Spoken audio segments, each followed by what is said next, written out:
Good morning in the Americas, good evening in Asia, good afternoon in Europe and Africa. It's exactly 4 p.m. here in Nairobi.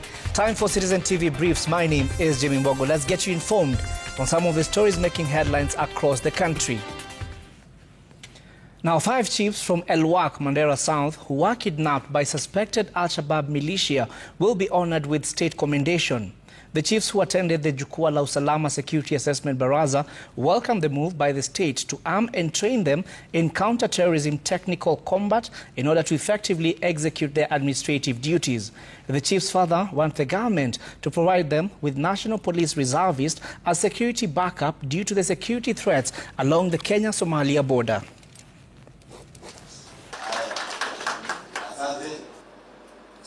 Sisi tunafanya patroli kila wakati, tunatembea iko na sala pamoja na askari yetu na KBR yetu, ndio sisi tunatembea kila wakati. Wale maharamia wanaangamisha watu wetu, sisi tunataka kuangamisha, tunaendelea kuangamisha. Ikipata salata tunakanyaga na mguu 20 km, 30 km, 50 km, tunaenda kuangamisha. Tuko na tayari kuangamisha hao kama tunapata sala. Wale wanahitaji training watatrainiwa, na tutasaidia hao kwa kupatia bunduki ili wajilinde maisha yao. Sio Mandera peke yake, ni sehemu zote za Kenya ambaye aswa frontier counties. Na sio kusema, unajua kuna watu wengine wanasema sasa nimesema chiefs wote wapewe bunduki. Hapana. Hii ni security assessment of the need ya wale ambao wako especially kwa borders ya Kenya na kwa sehemu ambazo tuko na shida ya terrorism na banditry. Hawa ndio wanawekwa kibao mbele. Now, the anti-graft watchdog EACC is set to conduct a head count of staff in Siaya County on Thursday this week as it steps up investigation into the unprocedural issuance of employment letters to more than 500 doctors. According to preliminary investigation, the Siaya County Public Service Board issued excessive employment letters in spite of an initial request of 100 doctors from the County Department of Health. The officers are accused of having taken bribes of up to 350,000 shillings for each letter which was issued in 2023. Siaya Senator Oburu Dinga had also raised concerns over the unprocedural issuance of the letters. We want to request those affected Kenyans to support the commission, come forward with those employment letters, and we should be having a head count in the course of this week. We will be calling upon all those employees, 500 of them, so that we pick from them all the documents and subject them to, scientific verification to get to know who was the originator of those employment letters. The commission will take appropriate action. Those ones who engineered this scam will be sanctioned. And we hope in the end, the amount of pain that they have caused to our brothers, our sisters, they will face commensurate consequences. Now, President William Ruto has called out the global financing system as unjust, warning that Africa is being asked to shoulder the cost of a climate crisis it least contributed to.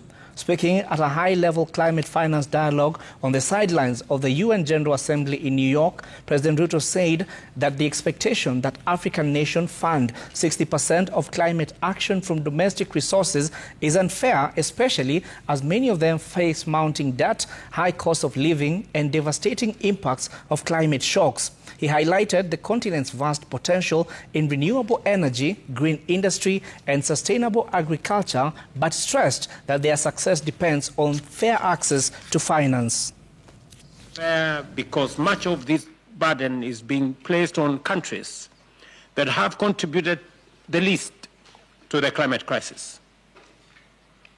We must not ignore the risks of overtaxing small, vulnerable economies already battling with high costs of living and climate shocks. For many of our citizens, the social contract does not allow this to be the ultimate solution.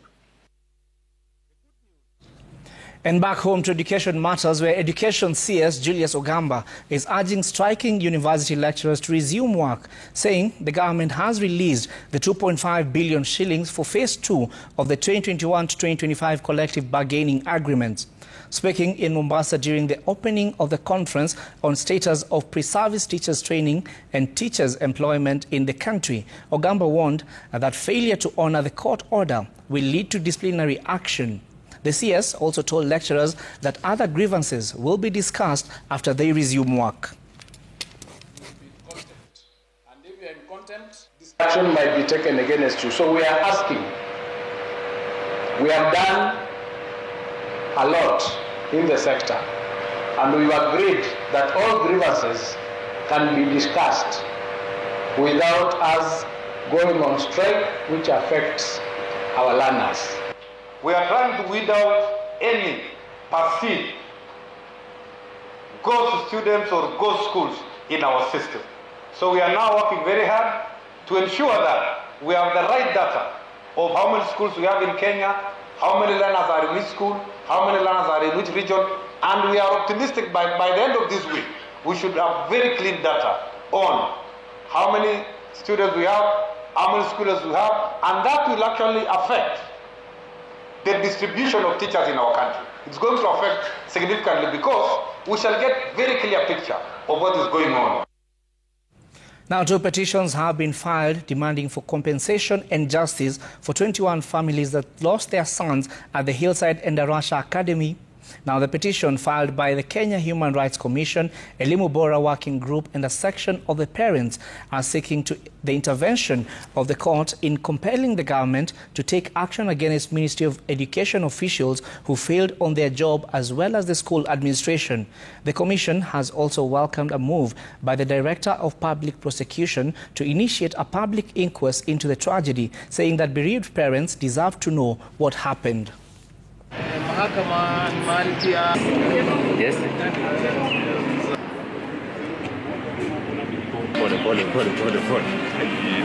We are convinced that there was negligence and that justice needs to be served.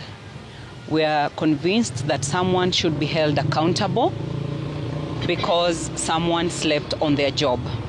Because no parent in this country or elsewhere should send their children to school only to receive them in charred form. It is a pity that we can assume that after such an act happened, then everything just goes on normal, like nobody cares.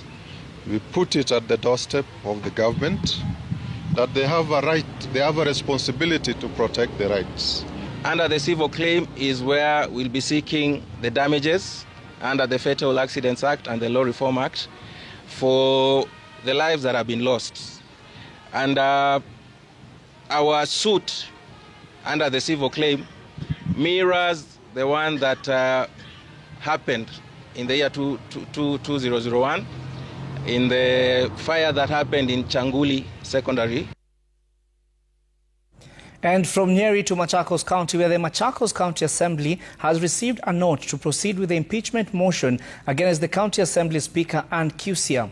High Court in Machakos has lifted a temporary suspension which barred the ward representatives from moving the Speaker away from the office. Now, the Speaker had filed a petition in March to halt the process. Majority Leader Nicholas Nzioka says a motion has been forwarded to the House Business Committee for tabling. Prior to the legal challenges, 33 ward representatives had signed in support of the impeachment motion. One of the grounds that we raise for her impeachment is misuse of public funds, and she traveled on a foreign trip using public funds, but with for a private function and with non-members of the County Assembly to that function. So the Auditor General of Kenya has found her culpable.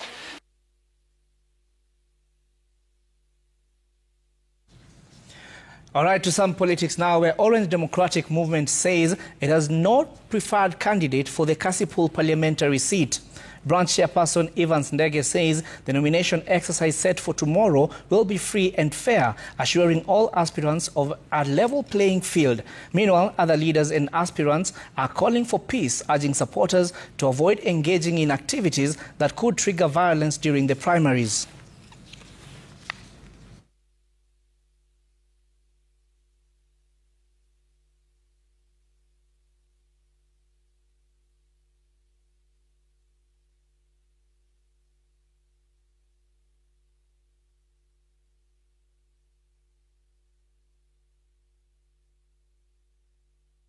To urge all aspirants in Kasipul constituencies, let's embrace peace. We want peaceful nominations. At the end of the day, we'll only have one candidate. So let's embrace peace and let age not be a determinant in electing a leader in this country. There is nobody in Kasipul or in Homa Bay County who is forcing the electorate to vote in Boyd Were. Ikifika on Wednesday, kila mtu atapata kupita.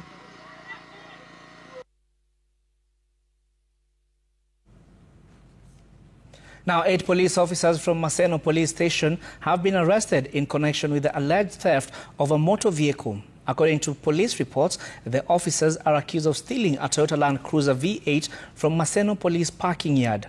Now, the 8 include Police Constable Shaban Omar, Stanley Kosgei, Frederick Lubatse, Harrison Mushiri, Charles Mutahi, Jackson Lugadili, Alpha Sigoi, and Isaac Kipngeno.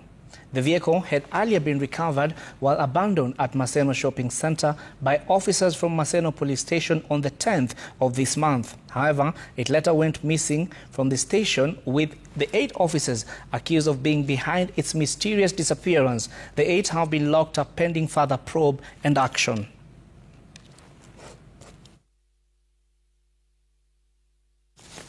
All right, and over to Machakos, where Machakos Deputy Governor Francis Mwangangi has faulted the national government for allegedly sabotaging the education sector. Speaking in Kalama Ward while assisting needy students, Mwangangi accused the Kenya Kwanza administration of diverting resources meant for education to politics. He warned that delayed capitation has pushed many schools into financial crisis, forcing some institutions to close early. Must value and invest in education. And equally, I will continue pressing our national government.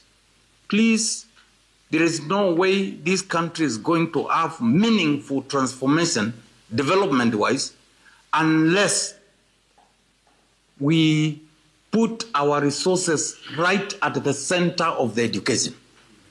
Hii capitation lazima iachiliwe ndio walimu wetu waweze kusimamia mashule zetu na watoto wetu waweze kuendelea kuwa shuleni. Now, parents in Nairobi's Mukuru slums are raising the alarm of a high number of students who are unable to go to school due to lack of school fees. The parents are now calling on the government to establish more public schools in the area to enable students continue with their education. Only 2 public schools serve the area, forcing many learners into private schools that are out of reach for most parents. Residents are now urging the government and the Ministry of Education to reclaim grabbed land and build affordable schools to safeguard the future of the children in Mukuru. Unapata mtoto mdogo wa miaka 7, miaka 10 ameanza kuvuta gulu, ameanza kuvuta sigara, ameanza kuvuta bangi kwa sababu mzazi hana fedha ya kumpeleka shule. Mtoto wangu anasoma shule ya private, na private mimi sijiwezi kwa sababu kazi yangu iko chini sana.